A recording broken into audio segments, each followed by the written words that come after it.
A Divisão Zero está no topo da hierarquia da Soul Society. Esses 5 Shinigamis lendários não foram escolhidos pelas suas proezas em batalhas, mas pela enorme contribuição que fizeram para o avanço da sociedade. Diferente dos outros Shinigamis que protegem a Seretei e mantêm o equilíbrio entre os mundos, a missão da Divisão Zero é proteger o próprio Rei das Almas. Sem o Rei das Almas, o mundo dos vivos, o Ekumundo e a Soul Society entrariam em colapso. Durante a Guerra Sangrenta dos 1000 anos, a Divisão Zero foi totalmente derrotada por Yhwach e seus Exterminators. Depois de tanto mistério em torno de seus poderes, foi decepcionante vê-los sendo derrotados tão rápido pelos Quincy's. Muita gente se pergunta por que Kubo deu tanta importância à Divisão Zero apenas para vê-los cair tão facilmente. Foi uma decepção enorme, especialmente para quem esperou anos para ver esses personagens em ação. E para piorar, o destino da Divisão Zero ficou em aberto quando a história terminou. Mas felizmente tivemos as respostas na light novel Can Feel On Road, que se passa 6 meses após a guerra. Neste vídeo eu vou contar tudo sobre o que aconteceu com a Divisão Zero após a morte do Rei das Almas, como eles sobreviveram e quais seus novos papéis agora que o Yhwach assumiu esse posto. E se você curte esse tipo de conteúdo, inscreva-se no canal e ative o sininho para não perder os próximos vídeos. Agora sem mais delongas, vamos lá.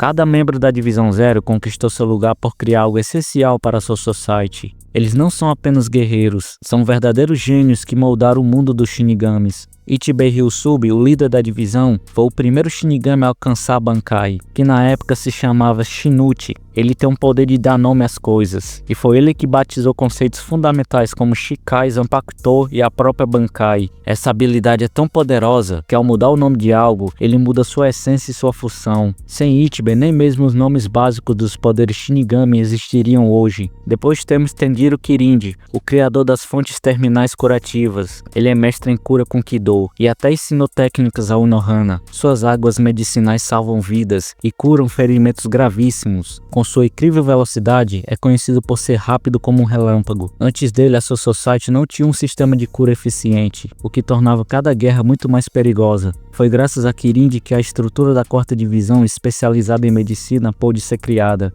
Também temos Kiryu Hikifune, que era capitã da 12ª Divisão. Ela recebeu o título de General Divina do Sul por criar almas artificiais e sua tecnologia Gikon.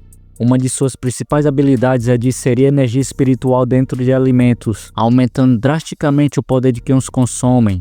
A tecnologia de almas artificiais de Hikifune mudou totalmente a forma como os Shinigamis operam no mundo dos vivos. Graças a essa tecnologia, eles conseguem fazer suas atividades sem abandonar suas Gigai, os corpos temporários que usam entre os humanos. Foi por causa de Hikifune que se tornou possível enviar Shinigamis para o mundo dos vivos com eficiência, como vimos no arco dos Arrancar. Quando os Shinigamis foram até Karakura ajudar Ichigo e seus amigos, eles usaram Gikai para se disfarçar e deixaram suas réplicas com almas artificiais para proteger suas posições enquanto estavam em combate. Em seguida vem Oetsu Nimaya, o chamado Deus das Espadas. Ele é o criador da Assault, a Zanpakuto sem nome que serve como base para todas as espadas dos Shinigamis. Ele entende tudo sobre os Zanpakutos, capaz até de recriar espadas destruídas, como fez com a Zangetsu de Ichigo. Sem ele, os Shinigamis não teriam sua arma principal. Toda forma de luta da Soul Society só existe porque Nimaya criou essa tecnologia. Ele é sem dúvida o arquiteto do sistema de combate Shinigami. E finalmente temos Senjumaru Shutara, conhecida como a Guardiã da Tecelagem. Ela criou o uniforme dos Shinigamis, o Shihakusho, e a roupa de Oken, que permite ao usuário uma viagem segura ao Seretei, a partir do Palácio Real do Rei das Almas. Algo essencial, pois essas passagens poderiam destruir seres espirituais comuns. O uniforme que ela desenvolveu não é só visual, ele ajuda a equilibrar o poder espiritual do usuário, mantendo-o estável e protegido. Vemos o efeito disso quando Ichigo sai do Palácio Real e volta para Seretei com segurança. Mas ela não é só estilista, Senjumaru usa fios e tecidos como armas, capaz de prender, atacar e criar ilusões durante a batalha. Juntos, os 5 membros da Divisão Zero são mais poderosos do que os 13 capitães da Gotei 13, mas o que realmente os torna únicos é a ligação direta com o Rei das Almas. Cada um deles recebeu o Oken, um poder implantado em seus ossos pelo próprio Rei das Almas. Isso não só os liga ao Palácio Real, mas também dá a habilidade de transitar entre os mundos livremente. Essa conexão profunda com o Rei das Almas foi essencial para o papel que eles desempenham no destino final da história.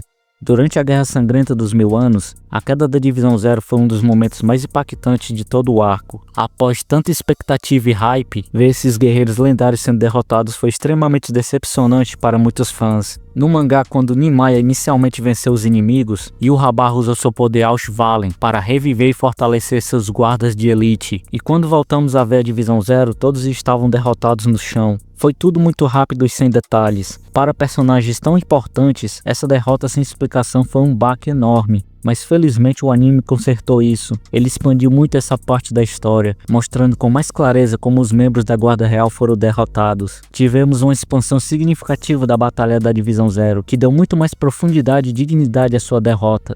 A luta de Nimaya foi mostrada em detalhes, incluindo a forma como ele enfrentou e derrotou o esquadrão de elite do inimigo com sua incrível habilidade com a espada. Além disso, vimos Tenjiro Hikifune agindo estrategicamente para proteger Nimaya dos ataques de Lilibarro, numa tentativa desesperada de virar o jogo. Um momento marcante foi quando Senjumaru usou seus fios para curar Nimaya instantaneamente após ele ser gravemente ferido. O anime também trouxe batalhas intensas, como Kirindi enfrentando Asken, demonstrando sua maestria com o Shupo, uma técnica de movimentação ultra rápida. Vemos ainda a impressionante Cage of Life criada por Hikifune, uma técnica que aprisiona seus inimigos que é impossível de escapar, e só foi destruída quando Yhwach ativou o Aushvalen.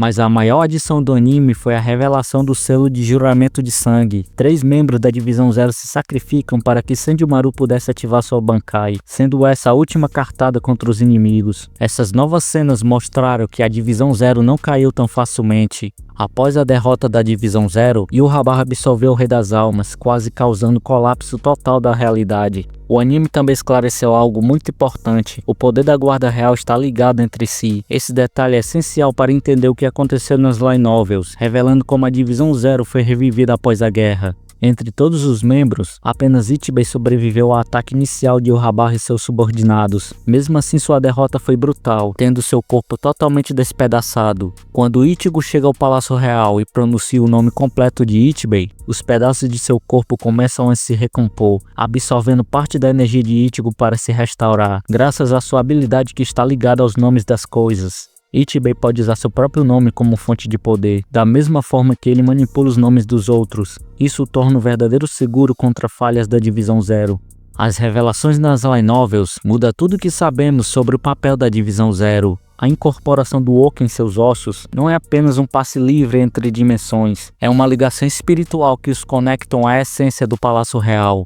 Eles não são apenas guardiões do rei, eles são partes vivas do próprio palácio. Enquanto houver uma porção do Palácio Real ou um membro da divisão vivo, esse vínculo espiritual permite a sua ressurreição. E enquanto houver alguém que se lembre do nome de Ichibei e o chame, ele retorna. E uma vez restaurado, ele pode trazer os outros de volta. O que isso também estabelece é um dilema brutal no final da Guerra Sangrenta. Com Yhwach agora servindo como o novo eixo do mundo, a Divisão Zero, outrora inimigos mortais de sua ideologia, se vê na posição de proteger o que resta dele. Após a guerra, a primeira coisa que Ichibei quis fazer foi trazer de volta seus companheiros da Guarda Real.